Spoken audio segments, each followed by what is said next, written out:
مجھے آپ سے یہ پوچھنا تھا کہ رب کی اطاعت کرنے میں اور اس کی عبادت کرنے میں فرق کیا ہے؟ رب خالق ہے، ہم مخلوق ہیں، وہ کریٹر ہے، ہم کریشن ہیں۔ اس ناطے سے اس کے اور ہمارے رشتے کے آپ یہ سمجھیں کہ دو تین پہلو ہیں۔ ایک پہلو یہ ہم کو اس نے پیدا کیا، ہم اس کے بندے ہیں، وہ ہمارا مالک، ہم غلام ہیں، وہ مالک ہے، ٹھیک ہے۔ دوسرے تعلق سے ہم اس وہ ہمارا دوست بھی ہو سکتا ہے، جس کو ولی کہتے ہیں۔ ہم جب ولی کا نام لیتے ہیں تو پتہ نہیں لوگ بڑے بڑے لمبے لمبے نام لے کے آ جاتے ہیں۔ ہر وہ انسان ولی ہے، رب کا دوست ہے، جو اس کے کام میں ہاتھ بٹاتا ہے، بیلنس کریٹ کرنے میں، اچھائی کو ریسٹور کرنے میں، یہ تمام چیزیں کرنے کی کوشش کرتا ہے، اس کو ولی کہتے ہیں، ٹھیک ہے جی۔ ایک اور چیز جو ہے وہ جہاں پہ اب عبادت کے بارے میں اس نے کچھ چیزیں آپ کو کلیئر بتائی ہیں کہ میرے بندہ ہونے کے ناطے آپ کے جیسے اسلام کے 5 ارکان ہیں، کلمہ، نماز، روزہ، حج، زکوٰۃ۔ تو یہ تمام عبادات ہیں۔ ان عبادات کو کرنے کا ایک طریقہ ہے، جس طریقے پہ چل کے یہ عبادات کی جاتی۔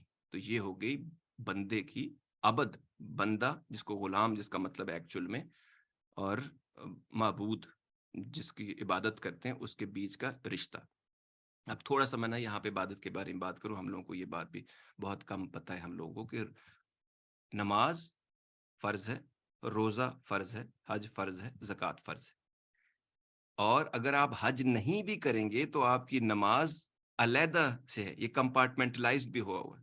نماز پہ اثر نہیں پڑے گا، آپ کے روزے پہ اثر نہیں پڑے گا، اس کا اجر آپ کو ملے گا، ٹھیک ہے۔ آپ کی زکوٰۃ پہ اثر نہیں پڑے گا، اس کا اجر آپ کو ملے گا۔ یہ سیپریٹ بھی چیزیں ہیں جس کو ہم نے سمجھنا۔ ایک اور بات جو میں شروع میں کہنا چاہ رہا تھا اور میں بھول گیا، وہ یہ بات تھی کہ ہم میں سے بہت سارے لوگوں کے ساتھ زیادتیاں کرتے ہیں، غلط کام کرتے ہیں، ناپ تول سے لے کر لوگوں کا حق ادا کرنے تک، ان سے زیادتیاں کرنے تک، پلان کر کے ان کو تکلیفیں پریشانیاں پہنچانے تک کرنے کے بعد، لوگوں کے بارے میں نیچ سوچ کر نیچ حرکتیں اپنی زندگی میں کرنے کے بعد حج کرنے یا عمرہ کرنے چلے جاتے ہیں اور وہاں اپنے گناہوں سے کی معافی مانگتے ہیں۔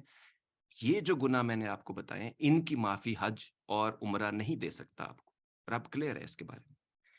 حج اور عمرے میں جو آپ کے وہ گناہ جو آپ کے بندہ ہونے کے ناطے عبادت میں کمی کجی رہ گئی ہے، کمزوری رہ گئی ہے، اس کے رب کے جو حقوق آپ نے پورے نہیں کیے بندہ ہونے کے ناطے، جو عبادات میں رہ گئے ہیں، اس کے جو حقوق تھے وہ جب آپ نے نہیں دی، اس کی کوتاہی کمی کجی کے لیے آپ جب معافی مانگتے ہیں تو وہ مل سکتی۔ ایک تو یہ پہلے سمجھ لیں، کیونکہ بہت سارے لوگ سارے ظلم کرنے کے بعد، اتنے لوگوں کو تکلیف دینے کے بعد جاتے ہیں اور وہاں سے آ کے سمجھتے ہیں کہ کام ٹھیک ہو گیا۔ جیسے وہ آج میڈم نے کہا تھا کہ روزے رکھتے ہیں، اس میں اپنے کام ٹھیک کرتے ہیں، اور اس کے بعد ویسے کھلے ہو کے اگلے دنوں سے پھر وہی کام، جو پینے پلانے والے ہوتے ہیں وہ دوبارہ پینا پلانا شروع کر دیتے ہیں اور باقی چیزوں میں پڑ جاتے ہیں۔ میرے بہت سارے ارد گرد لوگ ہیں جو یہ سب کرتے ہیں۔ تو اس سے کوئی فرق نہیں پڑنا ہے۔ تو یہ پہلے تو آپ یہ تمام چیزیں کلیئر کر دیں کہ عبادت اس کو کہتے ہیں۔ اطاعت کا کیا مطلب ہے؟ اطاعت کا مطلب ہے بات ماننا، لفظی مطلب ہے اس کا، بات ماننا۔ جس کو آپ اپنا رب سمجھتے ہیں اس کی بات ماننا، جو ہم نہیں مانتے۔ تو اطاعت، جب آپ کسی انسان سے محبت کرتے ہیں تو محبت ایک رشتہ ہے، اس کے حساب سے آپ اپنی طرف سے چیزیں کرنا شروع کر دیتے ہیں۔ جو جس سے محبت کی جا رہی ہے وہ کچھ چاہتا ہے وہ آپ دیتے نہیں، اور کسی چیز سے اس نے منع کیا ہے آپ وہی چیز کرتے ہیں، تو پھر محبت کیسے چلے گی؟ جس رب کی آپ عبادت کرتے ہیں وہ حق، حق مطلب سچ ہے، ہم جھوٹ بولتے ہیں، کنیکشن تو وہیں کٹ گیا ہمارا۔ تو اسی لیے اطاعت کا مطلب ہے جو اس نے بتایا ہے اس کو ماننا۔ یہاں پر ایک اور بات بھی میں آپ کو بتاؤں، کہ جب آپ الف لام میم ذالک الکتاب لا ریب فیہ ھدی للمتقین جب یہ کہتے ہیں نا، تو اس میں اس کتاب کے بارے میں جس میں کوئی شک نہیں، جو رہنما ہے متقین کی۔ متقین کون ہے؟ متقی کون ہے؟ تقوی والے۔ تقوی کا لغوی معنی کیا ہے؟